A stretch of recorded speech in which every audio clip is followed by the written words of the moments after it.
Sejam todos muito bem-vindos às minhas redes sociais. Para quem não me conhece, eu sou o Glauco e hoje eu lanço a pergunta aqui no meu canal. E a pergunta é: a empresa pode proibir o uso de celular no ambiente de trabalho? Bom, para responder essa questão, vamos trabalhar aqui alguns pontos. E o primeiro ponto, senhores, justamente é a percepção que temos que o ser humano está cada vez mais dependente de tecnologia.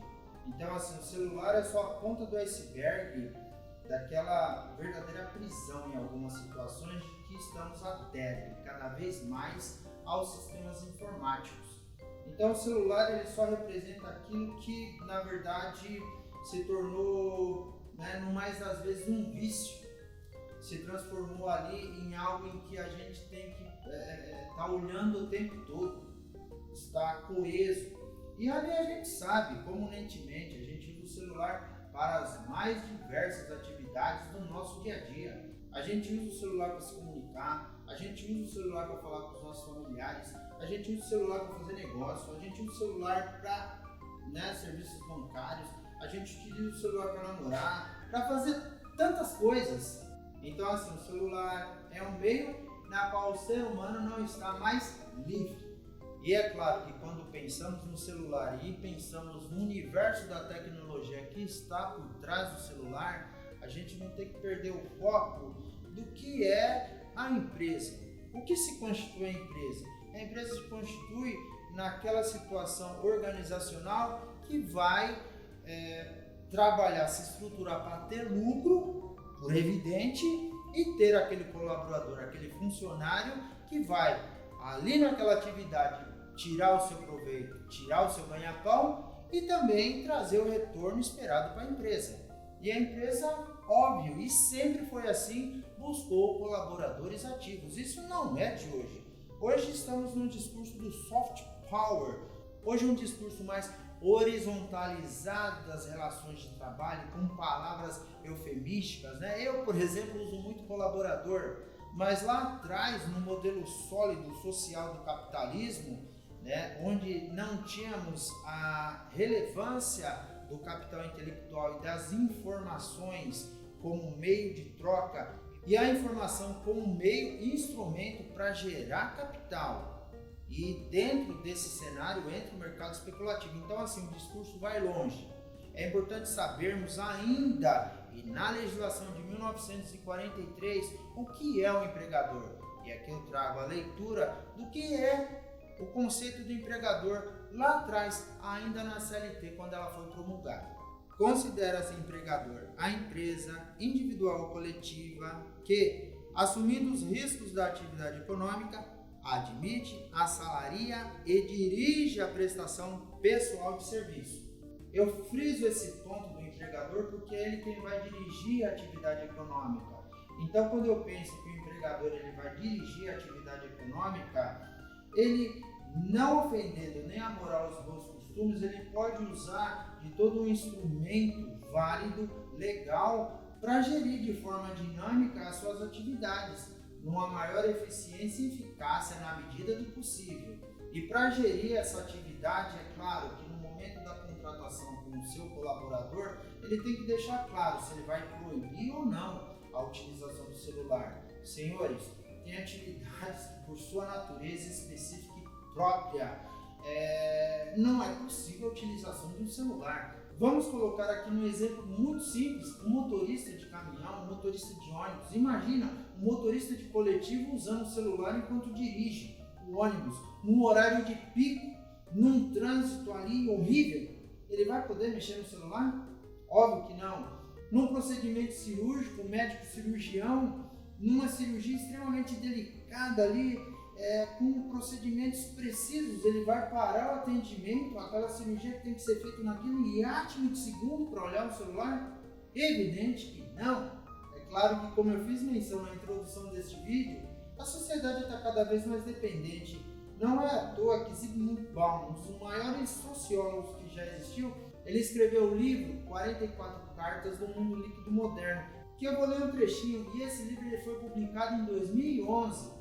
E ele vai falar de uma realidade a qual acompanharemos. Senhores, Bauman escreveu: A história de uma adolescente que enviou 3.000 mensagens de texto num único mês.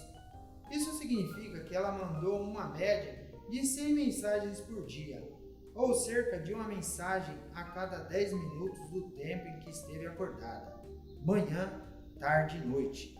Dias úteis e fins de semana. Tempos de aula, horas de almoçar e fazer dever de casa, de escovar os dentes. Assim, a adolescente nunca ficou sozinha por mais de 10 minutos. Nunca ficou só consigo mesma, com seus pensamentos, seus sonhos, seus medos e esperanças.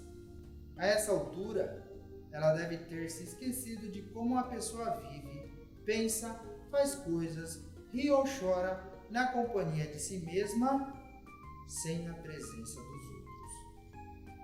E veja, senhores, que esse livro ele foi escrito em 2011. Então, assim, a sociedade ela caminhou, estamos numa dependência maior com a tecnologia, com os celulares, e não sabemos como será daqui a 10 anos. A resposta é meio óbvia, claro que estaremos ainda mais dependentes. E não por menos que já se criou um termo chamado nomofobia, que é justamente o medo de ficar sem o aparelho celular em mãos. Então, assim, é uma espécie de fobia, já caminhou para o código CID-10, CID-11, que é o Código Internacional da Doença, em que a pessoa ela pode ser tipificada e ali pode ser laudada uma situação em que é denotado que ela tem uma fobia por estar longe do seu aparelho celular. E este é um dentro de tantos dilemas de nossa sociedade moderna. Como compatibilizar essa necessidade da utilização do celular frente à maximização dos lucros e ganhos do empregador. Antônio Meneghetti ainda vai dizer o seguinte, dentro da sua obra Psicologia Empresarial de 2013, o cuidado que temos que ter ali no dispêndio do nosso tempo em relação à utilização. Faz uma análise do telefone que também é compatível. Antônio Meneghetti, na sua obra Psicologia Empresarial de 2013, quando analisa a necessidade da utilização do telefone por 2 ou 3 minutos, e ali a gente amplia essa questão também para os celulares, justamente de forma que não nos deixemos nos distrair. Assim como tem várias obras, várias literaturas sobre psicologia managerial, sobre atenção do tempo, eu trago uma sobre como salvar 1 hora todos os dias. Essa obra é importante e eu trago como exemplo.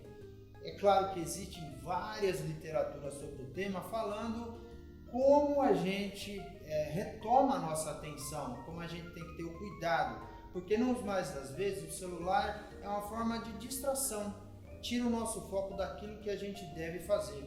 E aqui eu vou ler um trechinho desse livro também, página 83. Senhores, é interessante, eu chamo a leitura porque a distração e o foco, ele pode ser respondido com uma pergunta, e aquela distração ela pode ser retomada. Então, na referida página 83, o livro joga a indagação. Qual é o primeiro site que você visita quando liga o computador? Quantas vezes por semana ou dia você visita a página no Twitter ou Facebook? Você tem seus sites favoritos de mídia social como aplicativos no seu celular? Então, como eu fiz menção, essa é uma literatura dentre várias que vai falar sobre a tomada de atenção, essa necessidade de observarmos como que a gente está despendendo o nosso tempo dentro do ambiente de trabalho.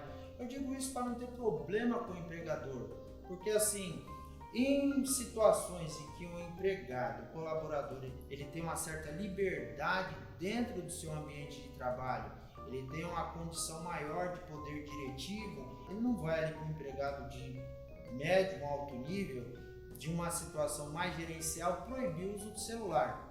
Mas a utilização do celular, por outro lado, vai exigir um bom senso. Às vezes a pessoa está distraída, está ali num dia que não está legal, e ali ele entra nas redes sociais e fica. Isso não é bom para ela, e muito menos para o empregador, porque querendo ou não, você pode imaginar que o seu empregador não está percebendo que você está se distraindo ali no celular, ou mesmo nos próprios navegadores, e no fundo está. Então não imagine você que ninguém está percebendo isso, que está.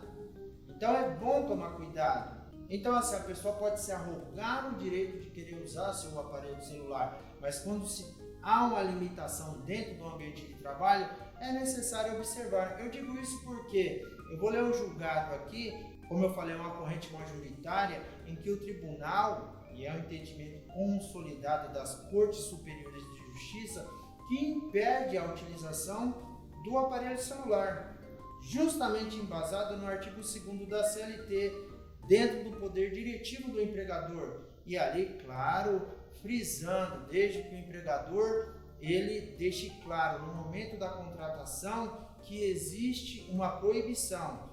E essa proibição ela tem que ser expressa, mesmo que o contrato de trabalho ali autorize que ele seja verbal. É claro que a gente não deve pegar um modelão padrão, a gente tem que colocar ali de forma expressa, seja o próprio RH quem vai redigir esse contrato, ou mesmo passar para o jurídico da empresa que coloque essa cláusula específica e tenha o cuidado necessário, porque é como eu friso novamente, tem que estar claro para o empregado.